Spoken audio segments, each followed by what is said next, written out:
미국이 무릎 꿇었습니다. 64억 달러 주고 목줄 채웠다던 그 나라에게 말이죠. 삼성이 6만 명 채용을 발표할 때 미국은 단 한 명도 없었습니다.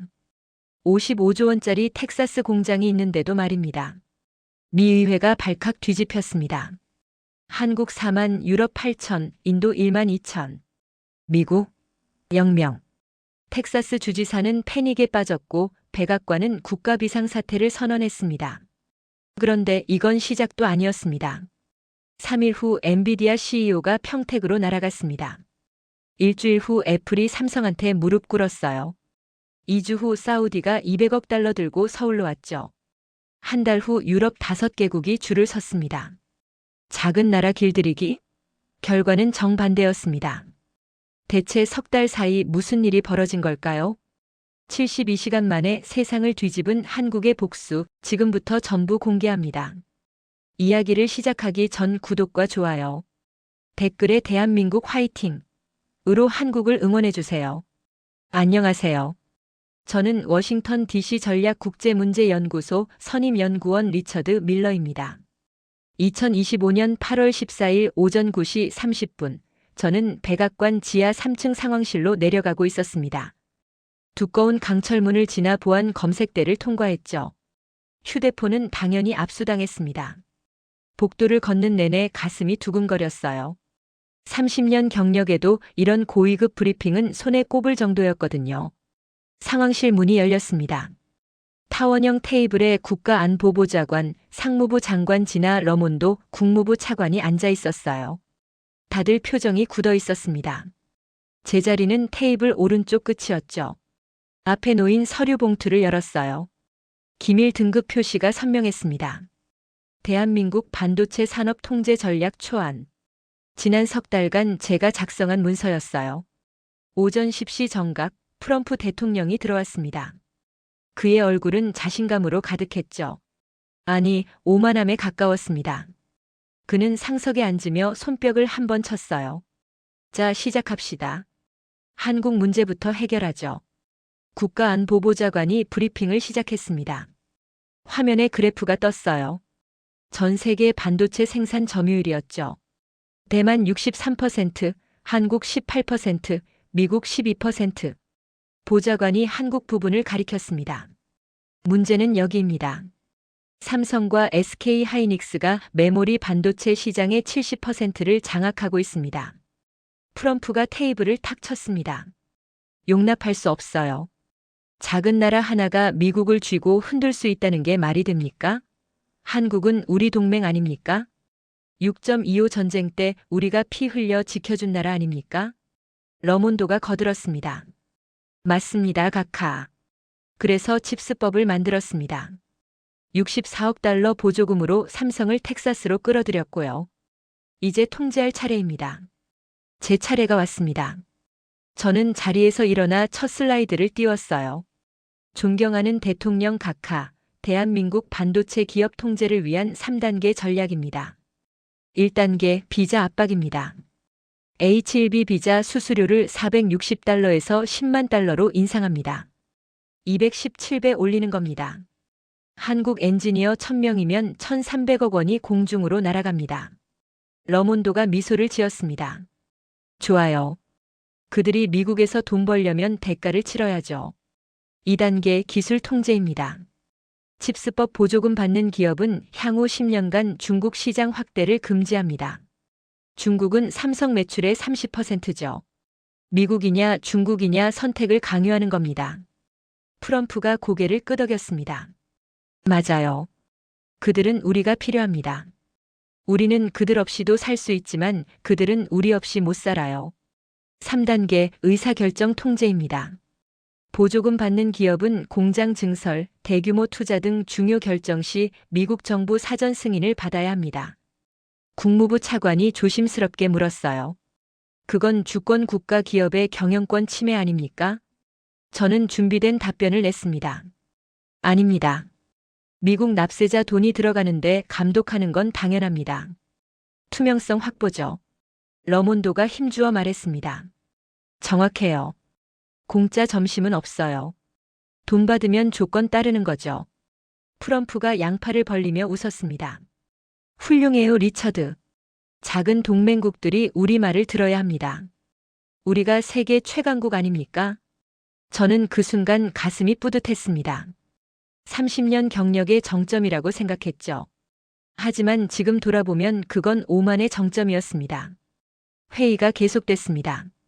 국가안보보좌관이 타임라인을 제시했어요.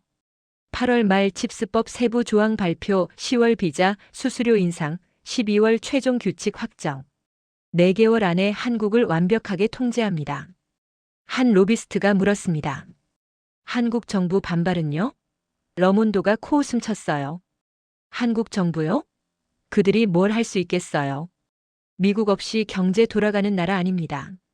트럼프가 자리에서 일어났습니다. 좋아요. 이대로 진행하세요. 한국은 우리 없이 못 삽니다. 반도체 보조금으로 목줄을 채워라. 작은 나라 주제에 미국 말을 들어야지. 작은 나라 주제에. 그 말이 회의실에 울려 퍼졌습니다. 아무도 이의를 제기하지 않았어요.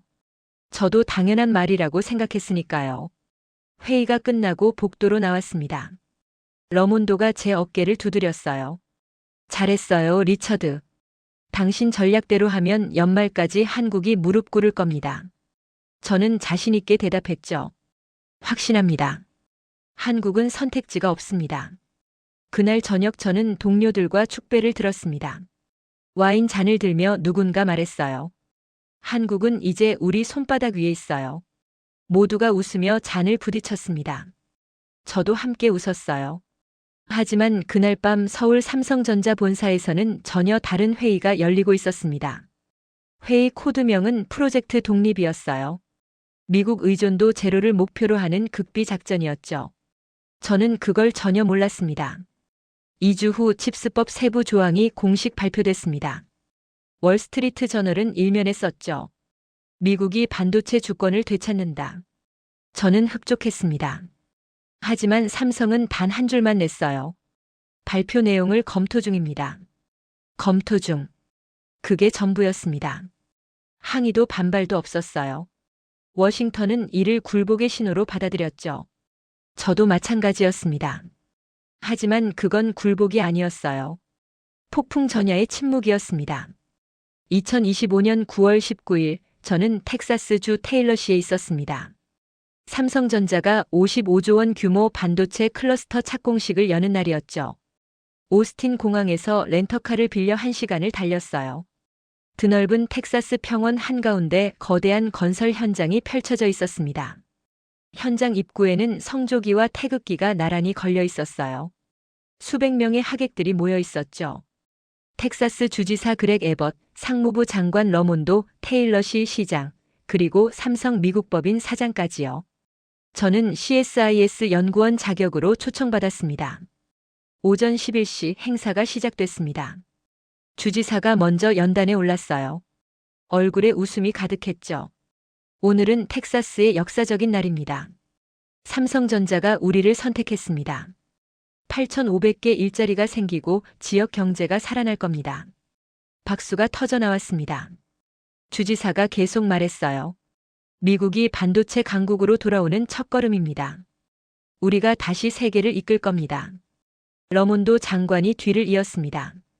그녀의 목소리는 자신감으로 가득했어요. 칩스법의 첫 번째 성과입니다. 64억 달러 보조금으로 우리는 반도체 공급망을 미국으로 가져왔습니다. 이제 한국 기업들은 미국의 룰을 따라야 합니다. 저는 그 말을 들으며 고개를 끄덕였습니다. 제 전략이 현실이 되는 순간이었으니까요. 한 달 전 백악관 회의에서 우리가 계획한 그대로였어요. 삼성 미국 법인 사장이 무대에 올랐습니다. 40대 후반의 침착한 인물이었죠. 그런데 뭔가 이상했어요. 그의 얼굴에 웃음이 없었습니다. 형식적인 미소조차 없었어요. 눈빛은 차가웠고 어깨는 굳어 있었죠. 삼성전자는 텍사스와 함께 미래를 만들어 가겠습니다. 그가 짧게 말했어요. 단 3문장이었습니다. 준비된 원고도 없었어요. 그냥 달랑 3문장만 던지고 내려왔죠. 주변 사람들이 어리둥절해했습니다. 55조 원짜리 프로젝트인데 인사말이 고작 15초였어요. 너무 짧았습니다. 너무 건조했어요. 저는 본능적으로 뭔가 잘못됐다는 느낌을 받았습니다. 행사가 끝나고 오찬이 시작됐습니다. 호텔 연회장에서 뷔페가 차려졌어요. 저는 삼성 미국 법인 관계자를 찾아갔습니다. 30대 중반 한국인 남성이었죠. 명함에는 전략기획팀 부장이라고 적혀 있었어요. 축하드립니다. 엄청난 프로젝트네요. 제가 악수를 청하며 말했습니다. 그가 악수는 받았지만 표정은 딱딱했어요. 감사합니다. 짧게 대답하더니 시선을 돌렸죠. 저는 물러서지 않았습니다. 채용 계획은 어떻게 되나요? 8,500명 전부 현지 채용인가요? 그가 잠시 망설이더니 입을 열었어요. 아직 확정된 건 없습니다. 본사와 협의 중입니다. 목소리에 묘한 긴장감이 감돌았죠. 제가 한 발 더 들어갔습니다. 칩스법 조건은 문제 없나요? 중국 시장 제한이나 기술 공개 같은 거요. 그의 얼굴이 굳어졌습니다. 눈빛이 차갑게 변했어요. 밀러 박사님, 그건 민감한 사안입니다. 공개적으로 말씀드릴 수 없어요. 아니, 전 그냥 궁금해서요. 제가 웃으며 말했죠. 우리 같은 편 아닙니까? 그가 천천히 고개를 저었습니다. 그리고 조용히 말했어요.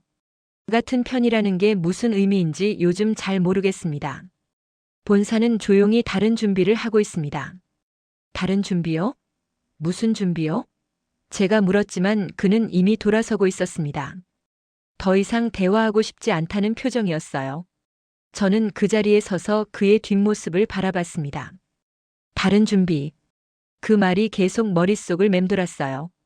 무슨 뜻일까요? 대체 삼성이 뭘 준비하고 있다는 걸까요? 오후 3시 저는 현장을 둘러봤습니다. 거대한 부지에 말뚝이 박혀 있었고 포크레인들이 움직이고 있었어요. 분명 공사는 시작됐습니다. 하지만 뭔가 이상했어요. 속도가 너무 느렸습니다. 장비도 생각보다 적었죠. 한 현지 건설업자와 이야기를 나눴습니다. 공사 진행 어떻습니까? 제가 물었어요. 그가 난처한 표정을 지었습니다. 글쎄요, 자재 반입이 계속 지연되고 있어요. 한국 본사 승인이 늦어진다는데요. 본사 승인이요? 왜요? 이미 계약 다 끝난 거 아닙니까? 건설업자가 어깨를 으쓱했어요. 저도 모르겠어요. 뭔가 내부 사정이 있는 것 같은데요. 저는 호텔로 돌아왔습니다. 방에 들어가자마자 노트북을 켰어요. 삼성 최근 동향을 검색하기 시작했습니다. 그리고 한국산업통상자원부 보도자료 하나를 발견했죠. 삼성전자 경기도 평택 캠퍼스에 25조 원 추가 투자 계획 발표. 25조 원이요? 저는 화면에 얼굴을 가까이 댔습니다. 평택이요? 텍사스가 55조 원인데 한국 평택에 25조 원을 또 투자한다고요? 그것도 거의 동시에요? 기사를 자세히 읽었습니다. 차세대 3나노 공정 라인 구축, AI 반도체 전용 생산 시설, 첨단 패키징 센터 설립. 전부 최첨단 기술이었어요. 텍사스보다 더 고급 기술이었죠. 저는 계산기를 두드렸습니다. 텍사스 55조 원, 평택 25조 원. 평택이 텍사스의 거의 절반이었어요. 근데 기술 수준은 평택이 더 높았습니다. 이게 무슨 의미일까요? 핸드폰이 울렸습니다. 워싱턴 CSIS 동료였어요. 리처드, 한국 뉴스 봤어? 삼성이 평택에 25조 쏟아붓는데 텍사스는 뭐야? 저는 대답할 말이 없었습니다. 모르겠어. 좀 이상한데. 동료가 계속 말했어요. 러몬도 장관실에서 난리 났어. 긴급회의 소집했대. 한국이 뭔가 꾸미고 있다는데. 저는 창밖을 바라봤습니다. 텍사스의 붉은 노을이 지고 있었어요. 가슴 한쪽이 답답했습니다. 뭔가 잘못되고 있었어요. 우리가 놓친 게 있었습니다. 한 달 전 백악관 회의에서 우리는 너무 자신만만했어요. 한국을 완벽하게 통제할 수 있다고 믿었죠. 하지만 삼성은 굴복하지 않았습니다. 그들은 조용히 다른 길을 준비하고 있었어요. 텍사스는 미국 정부 눈치를 보느라 어쩔 수 없이 짓는 것이고, 진짜 핵심 투자는 한국 평택에 쏟아붓고 있었던 겁니다. 그날 밤 저는 잠을 이룰 수 없었습니다. 호텔 침대에 누워 천장만 바라봤어요. 삼성 부장의 말이 계속 귓가를 맴돌았습니다. 본사는 조용히 다른 준비를 하고 있습니다.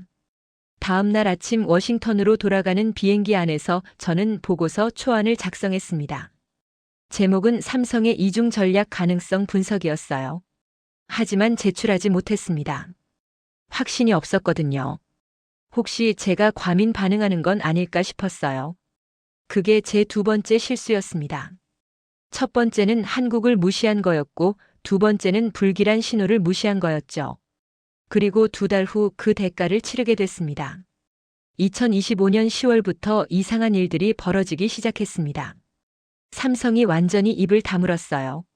칩스법에 대한 공식 입장도 없었고 기자회견도 없었고 임원 인터뷰도 없었습니다.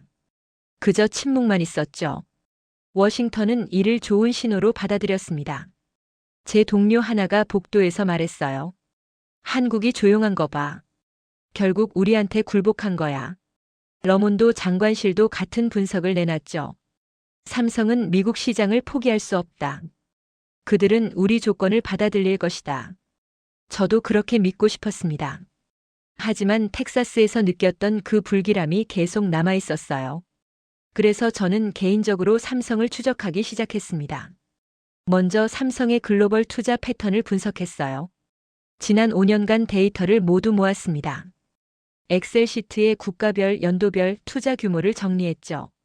그리고 2025년 데이터를 입력하는 순간 패턴이 보이기 시작했습니다. 미국 투자는 정체돼 있었어요. 텍사스 55조 원이 전부였습니다. 추가 투자 발표는 단 하나도 없었죠. 반면 한국 투자는 폭발하고 있었습니다. 평택 25조 원, 화성 8조 원, 천안 5조 원. 합계 38조 원이었어요.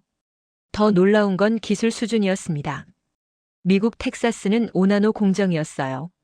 이미 3년 전 기술이었죠. 하지만 한국 평택은 3나노였습니다. 세계 최첨단이었어요. 심지어 2나노 연구시설까지 짓는다고 했습니다. 저는 등줄기가 서늘해졌습니다. 이건 우연이 아니었어요. 삼성은 의도적으로 구형 기술은 미국에 주고 최신 기술은 한국에 남겨두고 있었던 겁니다. 11월 초 한국산업통상자원부가 또 발표를 했습니다. 국가 첨단 전략 산업 경쟁력 강화 방안.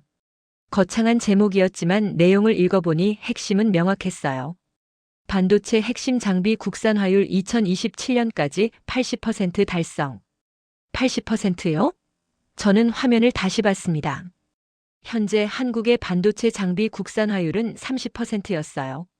나머지는 네덜란드, 일본, 미국에서 수입했죠. 그런데 그걸 80%까지 올린다고요? 불과 2년 만에요.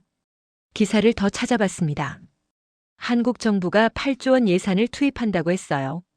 장비 국산화 전담 연구소를 만들고 소재, 부품, 장비 기업들의 세금 감면 혜택을 준다고 했습니다.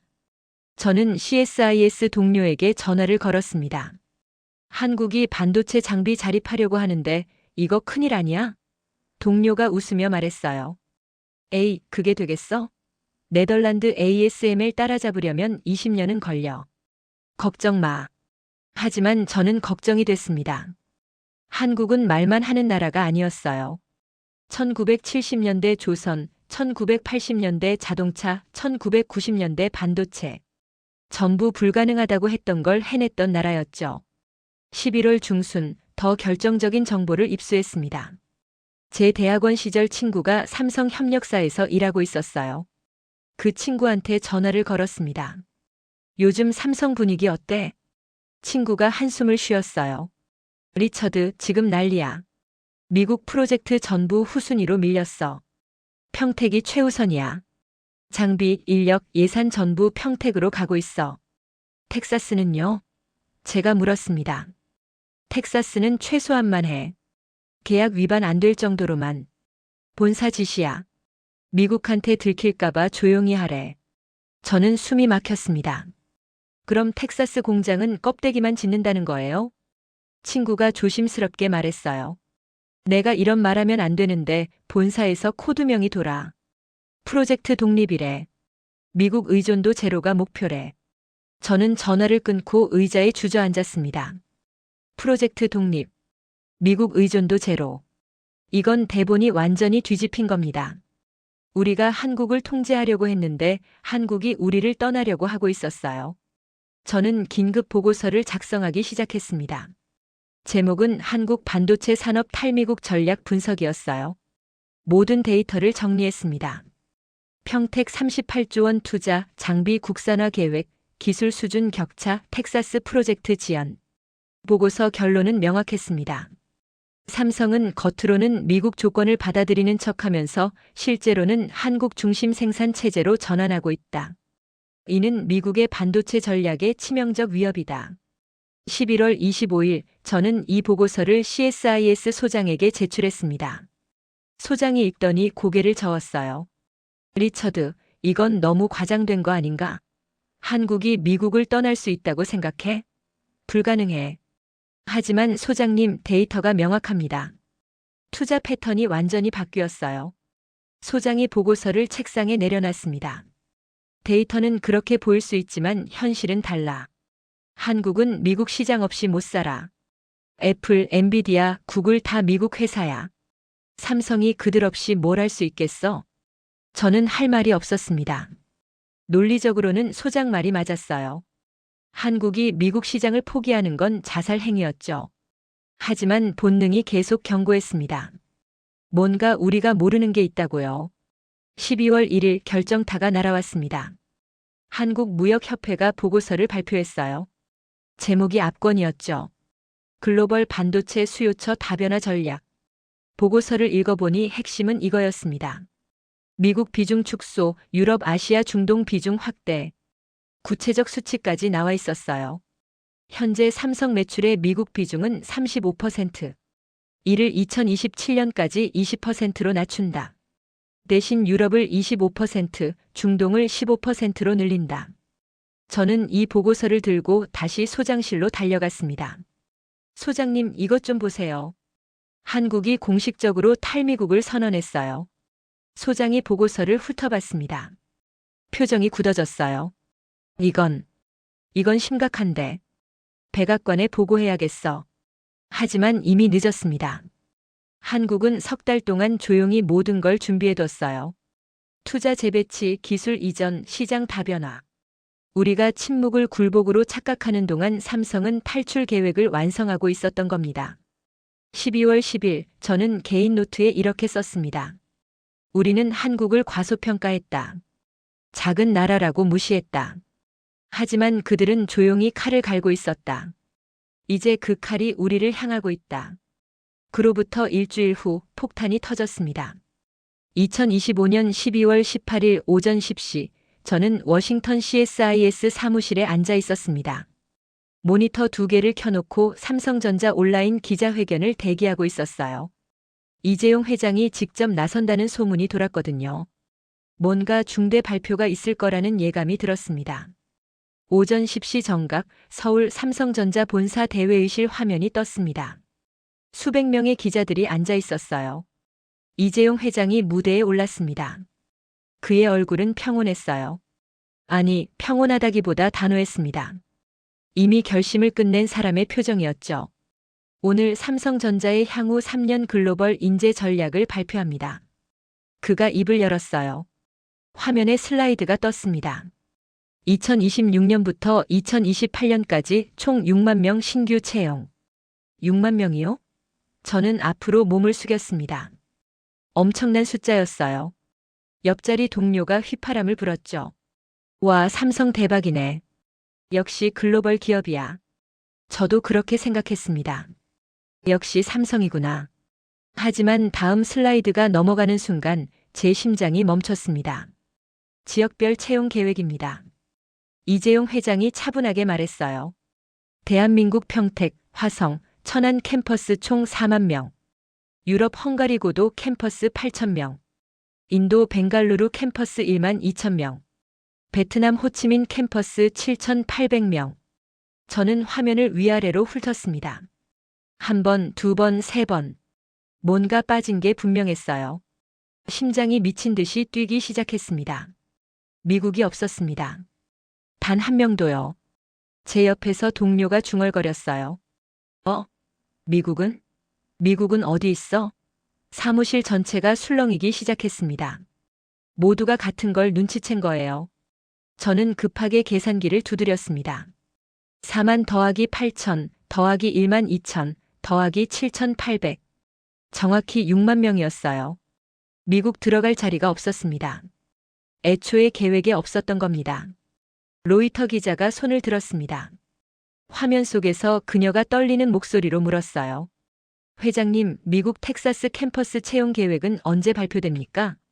55조 원 투자하신 곳인데요. 회의장 전체가 조용해졌습니다. 이재용 회장이 잠시 침묵했어요. 2초, 3초, 4초. 그 짧은 시간이 영겁처럼 느껴졌습니다. 그리고 그가 말했습니다. 발표드린 내용이 전부입니다. 단 7개 단어였습니다. 하지만 그 무게는 수천 톤이었어요. 회의장이 폭발했습니다. 기자들이 일어서서 고함쳤고 카메라 플래시가 미친 듯이 터졌죠. 저는 그저 화면을 멍하니 바라봤습니다. 제 뇌가 이 상황을 받아들이길 거부하고 있었어요. 텍사스에 55조 원 투자했는데 사람은 한 명도 안 뽑는다고요? 공장을 누가 돌립니까? 이게 말이 됩니까? CNN 기자가 또 물었습니다. 그럼 텍사스 공장 운영은 어떻게 하십니까? 이재용 회장이 차분하게 대답했어요. 자동화 시스템으로 운영합니다. 최소 인력만 배치할 예정이고 대부분 현지 채용으로 충당합니다. 현지 채용이요? 저는 키보드를 두드리기 시작했습니다. 텍사스 지역에 반도체 엔지니어가 몇 명이나 있을까요? 한국에서 파견 안 오면 어떻게 첨단 공장을 돌립니까? 제 핸드폰이 울리기 시작했습니다. 워싱턴 곳곳에서 전화가 쏟아졌어요. 상무부, 국무부, 백악관, 국가안보회의. 모두가 패닉 상태였습니다. CSIS 소장이 제 책상으로 달려왔습니다. 얼굴이 새하얗게 질려 있었어요. 리처드, 자네 말이 맞았어. 한국이 진짜 우리를 버렸어. 저는 대답할 수가 없었습니다. 입이 떨어지지 않았어요. 제가 2달 전에 경고했던 일이 현실이 되는 순간이었습니다. 하지만 막상 닥치니 믿기지가 않았어요. 뉴스가 속보로 터지기 시작했습니다.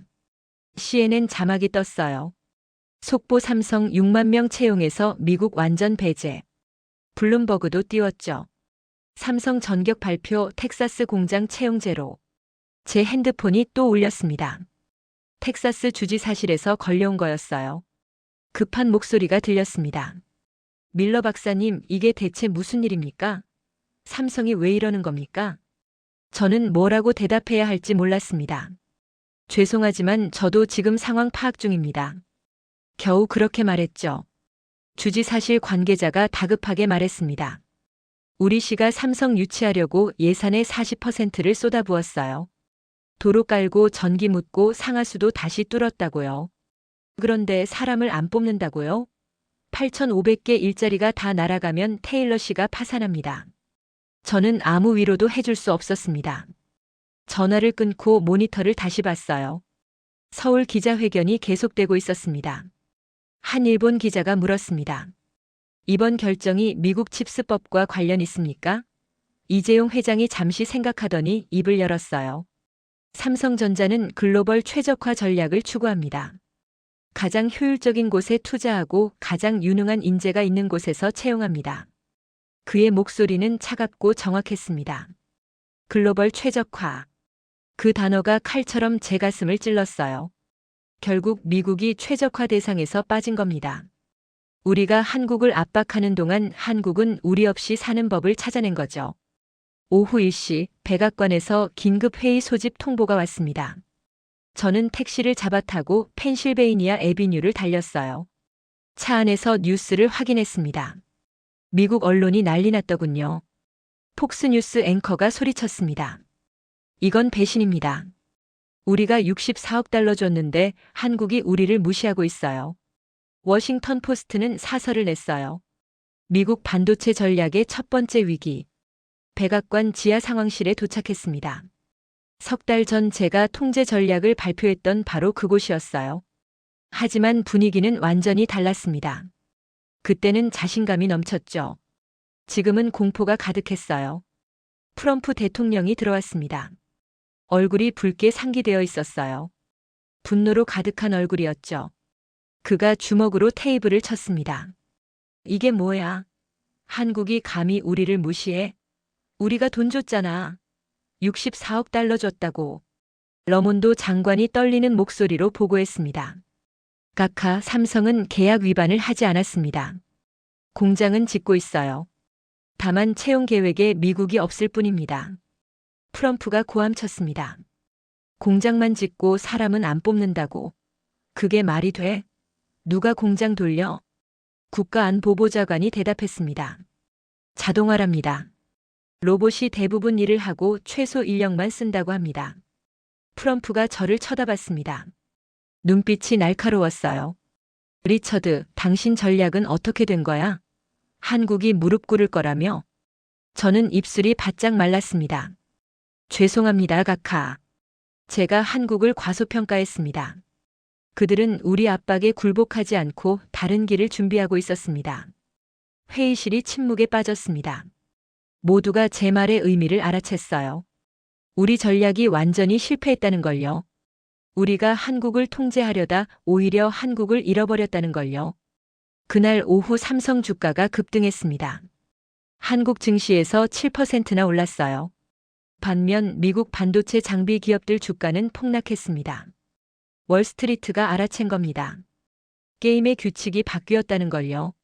저는 사무실로 돌아와 창밖을 바라봤습니다. 워싱턴의 겨울 하늘이 잔뜩 흐려 있었어요. 석 달 전 제가 이 창가에서 승리를 확신했던 게 어제 같은데 말이죠. 이제 모든 게 무너져 내렸습니다. 그날 저녁 한국 뉴스를 봤습니다. 서울 시민들이 환호하고 있었어요. 드디어 당당해졌다. 이제 미국 눈치 안 봐도 된다. 자막이 그렇게 흘러갔습니다. 저는 그제야 깨달았습니다. 이건 단순한 채용 계획이 아니었어요. 독립선언이었습니다. 70년 동맹의 조용한 이별 통보였죠. 그리고 우리 미국이 스스로 그 이별을 만들어낸 겁니다. 2025년 12월 23일 저는 인천공항에 내렸습니다. 긴급 출장이었어요. CSIS 소장이 직접 지시했죠. 한국 가서 삼성 내부 사정 파악해와. 대체 그들이 무슨 배짱으로 미국을 무시하는지 알아내야 해. 서울은 겨울이었지만 활기가 넘쳤습니다. 거리 곳곳에 크리스마스 장식이 걸려 있었고 사람들 얼굴엔 웃음이 가득했어요. 제가 떠나온 워싱턴의 우울한 분위기와는 완전히 달랐죠. 저는 한국 반도체 산업협회 관계자를 만났습니다. 30년 지기 친구였어요. 강남의 조용한 카페에서 만났죠. 그가 커피를 마시며 말했습니다. 리처드, 자네 표정이 왜 그래? 무슨 일 있어? 저는 솔직하게 말했어요. 삼성이 대체 무슨 자신감으로 미국을 배제한 거야? 텍사스 공장은 어떻게 돌릴 건데? 도저히 이해가 안 가. 친구가 웃었습니다. 평택 가봤어? 제가 고개를 저었죠. 그가 핸드폰을 꺼내 사진을 보여줬어요. 거대한 공장 건물들이 끝없이 이어져 있었습니다. 가봐. 직접 보면 이해할 거야. 다음 날 아침 저는 평택으로 향했습니다. 서울에서 차로 1시간 거리였어요. 고속도로를 달리는 내내 가슴이 두근거렸습니다. 삼성전자 평택 캠퍼스 입구에 도착했죠. 게이트 앞에서 제 친구가 기다리고 있었어요. 공식 투어는 불가능해. 하지만 외곽에서 볼 수 있게 해줄게. 우리는 공장 부지를 따라 걸었습니다. 담장 너머로 거대한 건물들이 보였어요. 축구장 300개 크기라고 했습니다. 상상을 초월하는 규모였죠. 24시간 돌아가. 친구가 말했어요. 불이 한 번도 안 꺼져. 로봇이 쉬지 않고 일해. 로봇이요? 사람은요? 사람? 거의 필요 없어. 3나노 공정은 완전 자동화야. AI가 불량품 찾아내고 스스로 수리까지 해. 미국이 비자값 올려서 엔지니어 못 보낸다고 했잖아. 상관없어. 여기선 사람 안 보내도 돼. 제 등줄기에 식은땀이 흘렀습니다. 우리가 217배 올린 비자 수수료가 아무 소용없었던 거예요. 삼성은 이미 사람 없이도 돌아가는 시스템을 만들어놨던 겁니다. 친구가 계속 설명했어요. 여기서 엔비디아 칩 만들고 애플 칩 만들고 구글 칩 만들어. 전부 최첨단이야. 텍사스는 5나노인데 여기는 3나노야. 심지어 2나노 연구동도 짓고 있어. 왜 텍사스엔 구형 기술만 준 거예요? 친구가 씁쓸하게 웃었어요. 리처드, 자네도 알잖아. 미국이 기술 공개하라고 했잖아. 생산량 보고하라고 했고. 핵심 기술을 미국에 줄 수 있겠어? 당연히 한국에 남겨두지. 제 머릿속이 복잡해졌습니다. 우리가 요구한 투명성이 역효과를 낸 겁니다. 삼성은 핵심 기술을 한국에 숨겨두고 미국엔 거칠에만 보여주기로 한 거였어요. 오후에 KAIST 반도체 연구소를 방문했습니다. 김태우 교수를 만났죠. 60대 중반의 권위자였어요. 그가 연구실을 안내하며 말했습니다. 밀러 박사님, 우리가 EUV 장비 국산화에 성공했습니다. EUV요? 그건 네덜란드 ASML만 만드는 거 아닙니까? 교수가 자랑스럽게 웃었어요. 이제 아니야. 우리도 만들어. 아직 ASML만큼은 아니지만 3년 안에 따라잡아. 정부가 8조 원 지원해줬어. 소재도 부품도 다 우리가 만들어. 저는 실험실을 둘러봤습니다. 젊은 연구원들이 밤낮 없이 일하고 있었어요. 눈빛이 살아있었습니다. 돈 때문이 아니었어요. 자존심을 걸고 싸우는 눈빛이었죠. 교수가 말했습니다. 미국이 우릴 무시했어. 작은 나라라고 했지. 좋아. 보여주는 거야. 우리 없으면 너희도 못 산다는 걸. 그날 저녁 평택 인근 호텔에 묵었습니다. 창밖으로 삼성 공장이 보였어요. 밤인데도 환하게 빛나고 있었습니다. 크레인이 움직이고 있었고 트럭들이 드나들고 있었죠. 쉬지 않는 거대한 생명체 같았습니다. 저는 노트북을 펼쳤습니다. 오늘 본 것들을 정리하기 시작했어요. 3나노 양산 체제, 불량률 3%, 생산 속도 5배 증가, 핵심 장비 국산화, 완전 자동화 시스템. 그리고 가장 충격적인 사실 하나. 삼성은 이 모든 걸 석 달 만에 준비한 게 아니었습니다. 최소 2년 전부터 준비하고 있었어요. 우리가 칩스법 만들기 훨씬 전부터 말이죠. 다음 날 아침 다시 친구를 만났습니다. 솔직히 물어볼게. 삼성은 처음부터 미국을 버릴 계획이었어? 친구가 고개를 저었어요. 아니야. 원래는 협력하려고 했어. 근데 미국이 너무 심하게 나왔잖아. 목줄 채우려고 했잖아. 그래서 플랜 B를 가동한 거야. 프로젝트 독립. 플랜 B가 이미 있었다는 거예요? 당연하지. 기업이 백업 플랜 없이 움직이겠어? 다만 미국이 저렇게까지 할 줄은 몰랐대. 64억 달러 주면서 주권 내놓으라고 하니까 본사가 결단 내린 거야. 저는 한숨을 쉬었습니다. 우리가 완전히 오판한 겁니다. 한국을 약자로 봤어요. 굴복할 거라고 믿었죠. 하지만 한국은 이미 카드를 다 준비해 놓고 있었던 겁니다. 공항으로 가는 길에 삼성 협력사 단지를 지나갔습니다. 수백 개 회사가 몰려 있었어요. 친구가 말했습니다. 저기 회사들이 전부 삼성 먹여 살려. 소재, 부품, 장비. 한국에서 다 해결돼.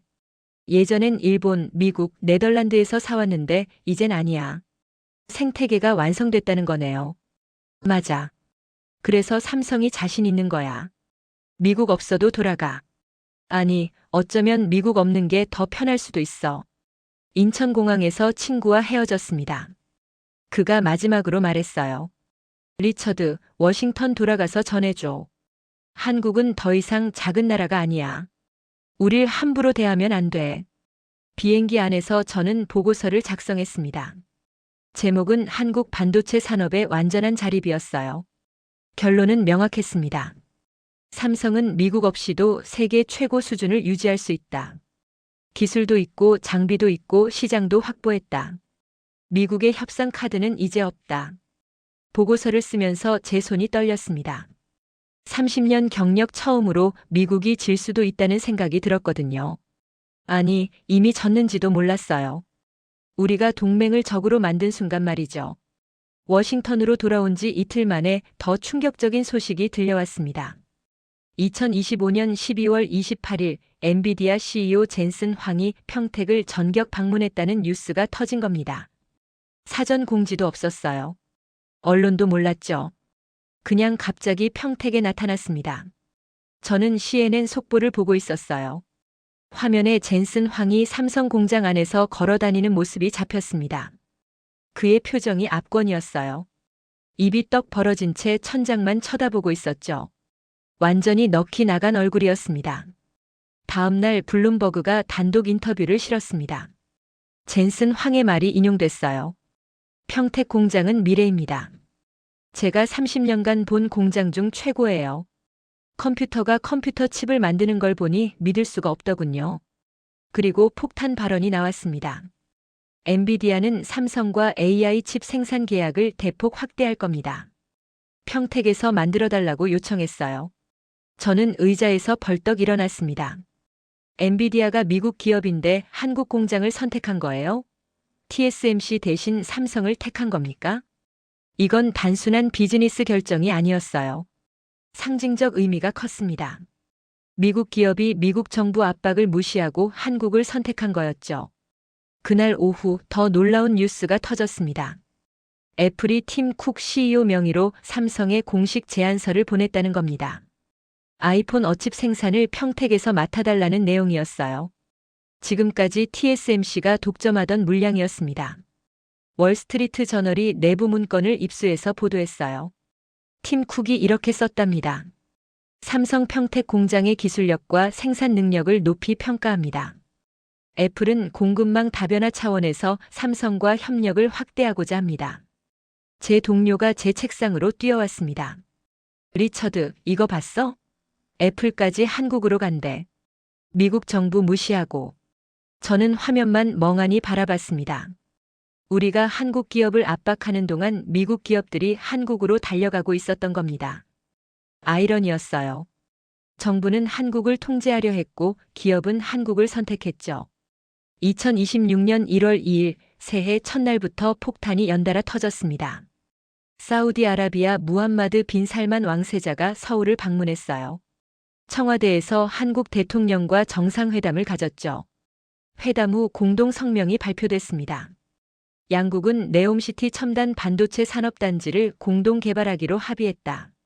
사우디는 200억 달러를 투자하고 한국은 기술과 인력을 제공한다.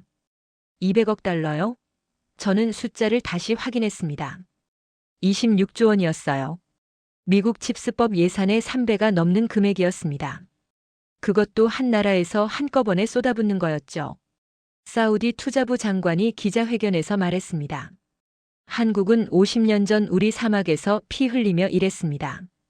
그때 맺은 신뢰를 우리는 잊지 않았습니다. 이제 우리가 보답할 차례입니다. CNN 앵커가 분석했어요. 한국이 중동에 쌓아온 신뢰 자산이 지금 빛을 발하고 있습니다.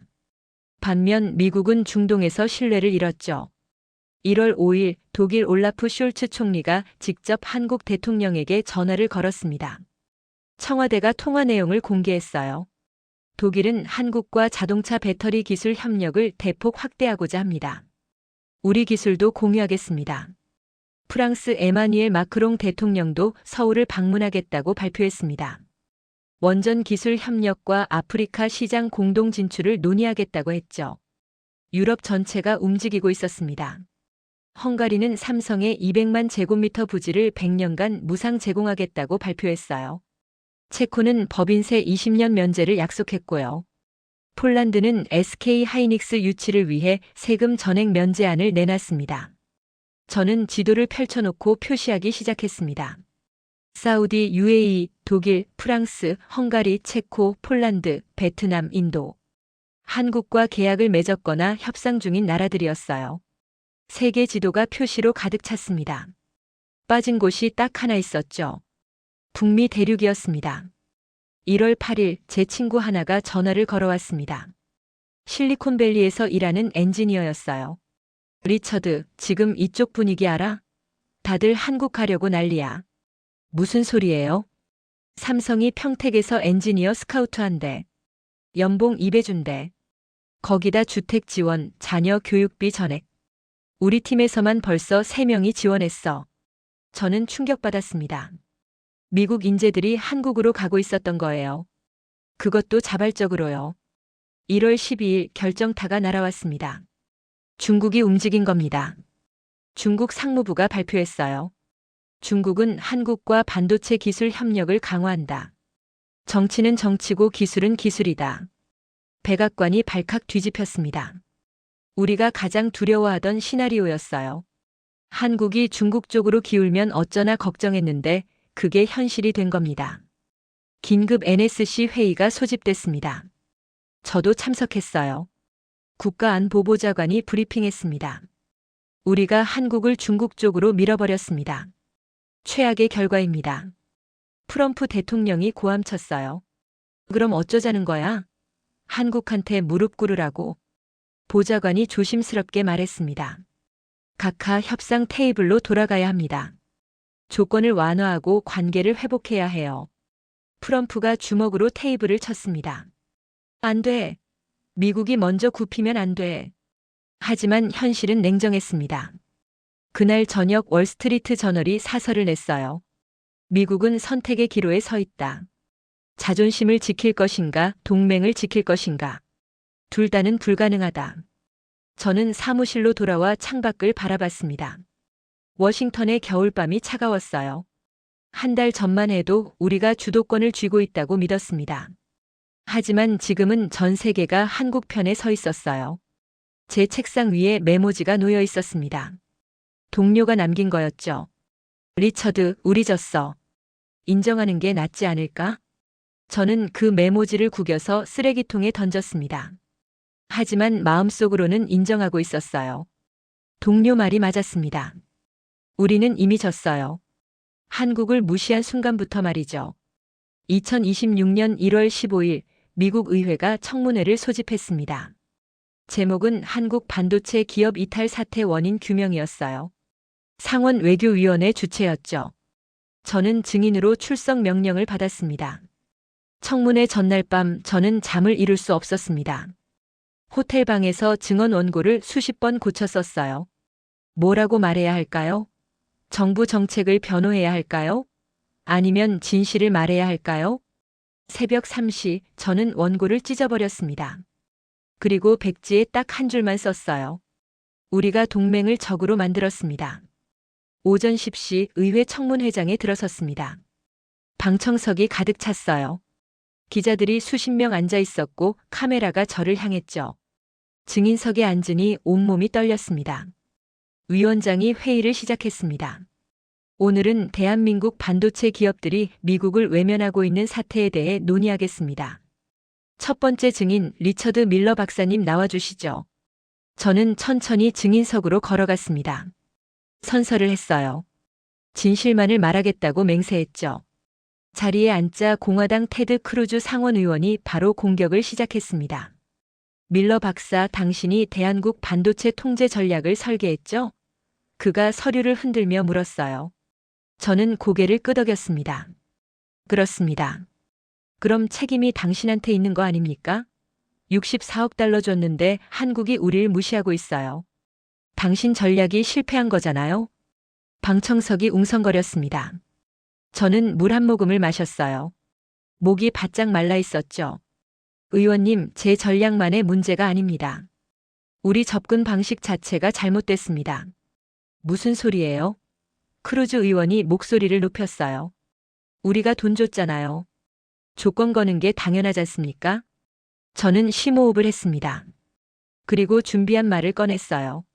의원님, 우리는 한국을 동맹이 아니라 속국처럼 대했습니다.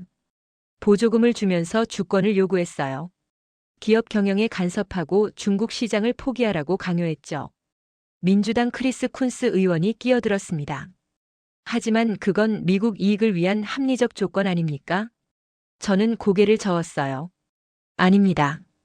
그건 오만이었습니다. 한국을 작은 나라라고 무시했어요. 트럼프 대통령이 백악관 회의에서 직접 말했습니다. 한국은 우리 없이 못 산다고요. 방청석이 술렁거렸습니다. 저는 계속 말했어요.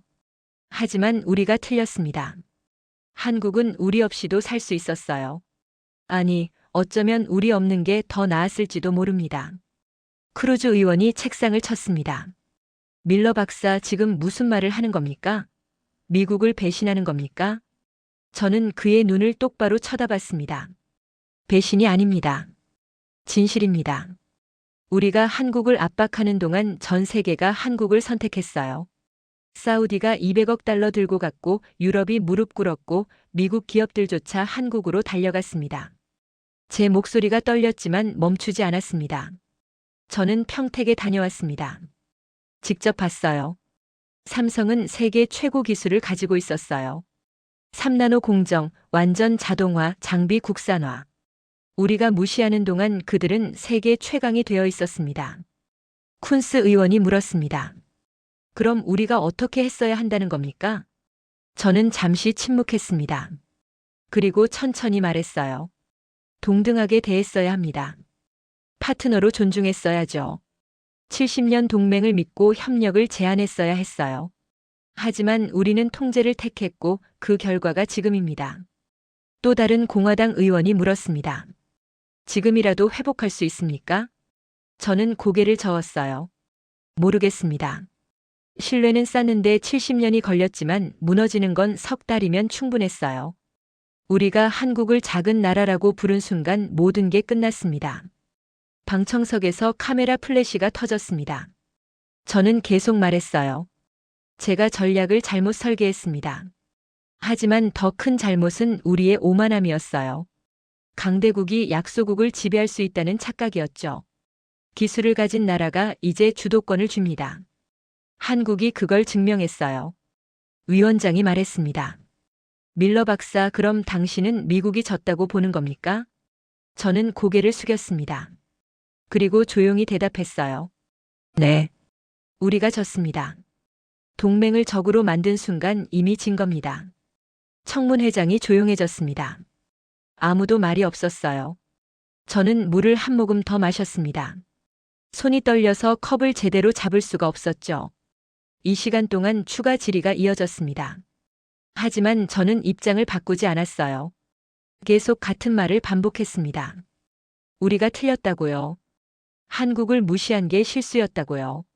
청문회가 끝나고 복도로 나왔습니다. 기자들이 몰려들었어요. 박사님, 지금 발언 후회하십니까? 정부 비판한 거 아닙니까? 저는 카메라를 똑바로 쳐다봤습니다. 후회 안 합니다. 누군가는 진실을 말해야죠. 30년 경력을 걸고 말합니다. 미국의 오만이 동맹을 잃게 만들었어요. 그날 저녁 뉴스가 터졌습니다. CNN 헤드라인이 떴어요. 반도체 정책 설계자 의회에서 폭탄 증언. 우리가 한국을 잃었다. 폭스뉴스는 저를 공격했습니다. 앵커가 소리쳤어요. 밀러는 배신자입니다. 미국을 팔아먹었어요. 하지만 MSNBC는 달랐죠. 밀러 박사의 용기 있는 증언. 누군가는 진실을 말해야 한다. 다음 날 아침 CSIS 소장한테 전화가 왔습니다. 리처드, 자네 어제 너무 심했어. 정부를 공개적으로 비판하면 어떡해? 저는 담담하게 대답했습니다. 소장님, 저 사임하겠습니다. 뭐? 왜 그래? 제가 더 이상 여기 있으면 연구소만 곤란해집니다. 제 증언 때문에 정부 지원금 끊길 수도 있어요. 명목상 안식년 처리해 주세요. 소장이 한숨을 쉬었어요. 리처드, 자네 30년 경력이 날아가는 거야. 저는 창밖을 바라봤습니다. 알고 있습니다. 하지만 진실이 더 중요합니다. 전화를 끊고 책상을 정리하기 시작했습니다. 30년간 모아온 자료들, 책들, 사진들. 박스에 하나씩 담았어요. CSIS 명함을 책상에 올려놓았습니다. 더 이상 필요 없었죠. 저녁에 집에 돌아왔습니다. 아내가 뉴스를 보고 있었어요. 제 얼굴이 화면에 나오고 있었죠. 아내가 물었습니다. 당신 괜찮아? 저는 소파에 앉으며 말했어요. 괜찮아. 처음으로 제대로 된 일을 한 것 같아. 아내가 제 손을 잡았습니다. 나는 당신이 자랑스러워. 용기 있는 결정이었어. 그날 밤 저는 오랜만에 푹 잤습니다. 30년 만에 처음으로 마음이 편했어요. 경력은 날아갔지만 양심은 지켰으니까요. 2026년 7월 12일 저는 다시 인천공항에 내렸습니다. 이번엔 공식 출장이 아니었어요. CSIS를 떠난 지 6개월이 지났고 저는 이제 그냥 개인 자격이었죠. 한국이 어떻게 바뀌었는지 보고 싶었습니다. 서울의 여름은 뜨거웠습니다. 하지만 거리엔 활기가 넘쳤어요. 지하철을 탔는데 외국인들이 엄청 많았어요. 영어, 독일어, 아랍어가 들렸죠. 옆자리 인도 청년에게 물었습니다. 한국에 왜 왔어요? 청년이 웃으며 대답했어요. 삼성 입사 면접이요. 인도 IIT 졸업했는데 이제 한국이 최고잖아요. 실리콘밸리 말고 여기 오고 싶었어요. MIT 안 가요? 제가 물었죠. 청년이 고개를 저었습니다. MIT는 옛날이에요. 지금은 카이스트, 서울대가 더 좋아요. 반도체는 한국이 넘버원이잖아요. 제 가슴이 뭉클했습니다. 6개월 만에 세상이 바뀌어 있었어요. 다음 날 한국무역협회를 방문했습니다. 통계 자료를 보고 싶었거든요. 담당 직원이 최신 보고서를 보여줬어요. 제목이 압권이었죠. 2026년 상반기 기술 수출 급증 분석. 숫자를 보는 순간 저는 숨이 막혔습니다. 한국의 기술 수출 상담 요청이 전년 대비 312% 증가했어요. 반도체 기술만 420% 급증했고요. 전 세계에서 전화가 걸려오고 있었던 겁니다. 직원이 설명했습니다. 이제 한국 기업들이 선택하는 입장이에요. 제한이 너무 많아서 고를 수가 없대요. 유럽, 중동, 동남아 전부 한국 기술 원한대요. 미국은요? 제가 조심스럽게 물었어요. 직원이 난처한 표정을 지었습니다. 미국도 연락 오긴 하는데 우선순위에서 밀렸어요. 다른 나라들이 더 좋은 조건 제시하거든요. 저는 고개를 끄덕였습니다. 예상했던 답이었어요. 오후에 서울대 공대를 방문했습니다. 캠퍼스를 걷는데 외국인 학생들이 정말 많았어요. 한 무리의 학생들이 한국어로 대화하고 있었는데 억양이 이상했죠. 다가가서 물었습니다. 어느 나라에서 왔어요? 한 학생이 대답했습니다. 독일이요. 저는 뮌헨 공대 다녔는데 여기 대학원 왔어요. 반도체 배우려고요. 독일에선 이런 거 못 배워요. 옆 학생도 거들었어요. 저는 프랑스요. 여기가 최첨단이에요. 졸업하면 삼성 들어가고 싶어요. 카페에서 한국 학생 하나를 인터뷰했습니다. 서울대 전기공학과 4학년이었어요. 졸업 후 계획이 뭐냐고 물었더니 망설임 없이 대답했습니다. 당연히 한국 기업이죠. 삼성이나 SK.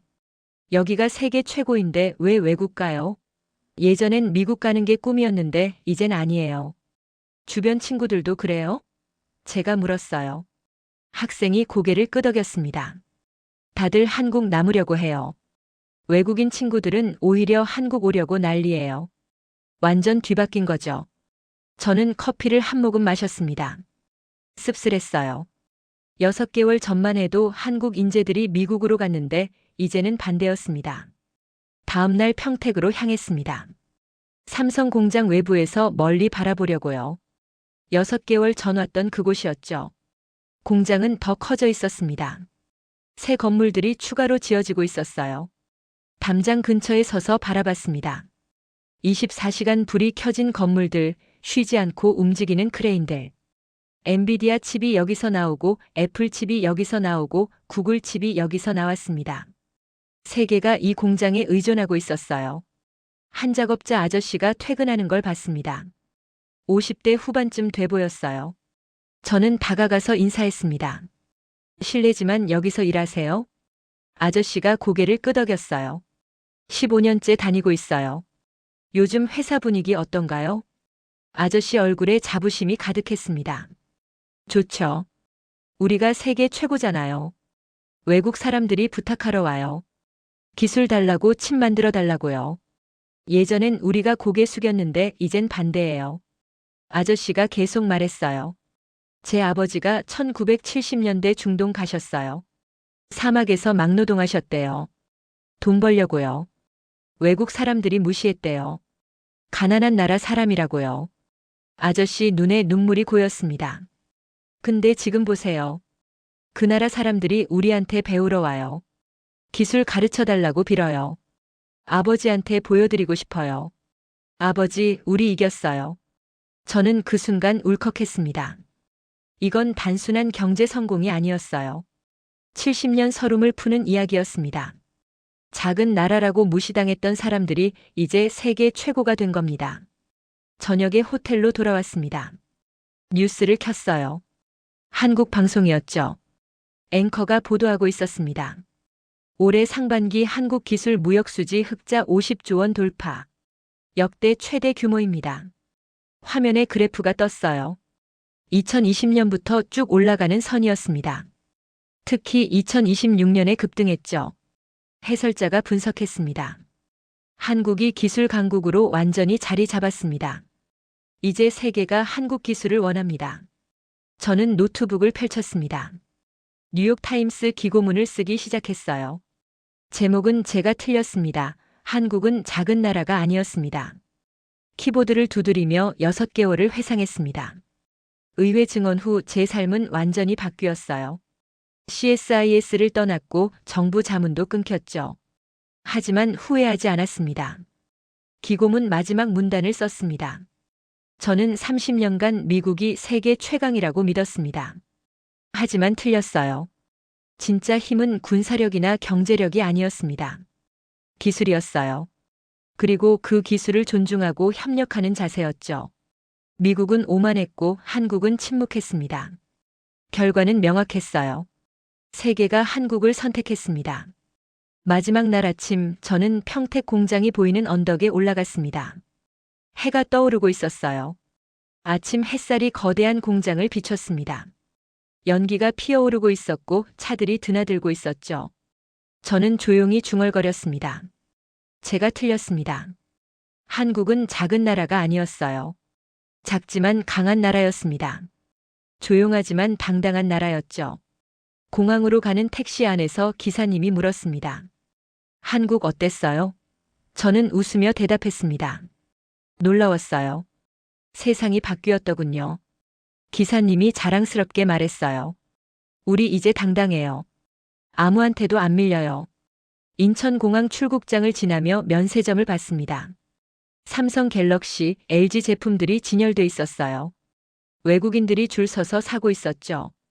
한국 제품이 자랑이 아니라 필수가 된 겁니다. 비행기에 올랐습니다. 창밖으로 서울이 보였어요. 작지만 빛나는 도시였습니다. 비행기가 이륙하며 한국이 점점 멀어졌죠. 저는 노트에 마지막 문장을 썼습니다. 강대국이 약소국을 지배하던 시대는 끝났습니다.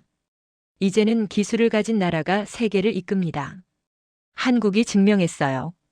조용히 묵묵히 실력으로. 이게 진짜 힘입니다.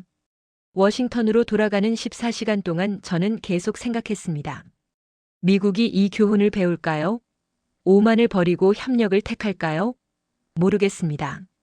하지만 한 가지는 확실했어요. 세상은 이미 바뀌었고 한국은 그 중심에 서 있었습니다. 오늘의 이야기는 여기까지입니다. 김여정 함께 해주신 여러분 정말 감사합니다.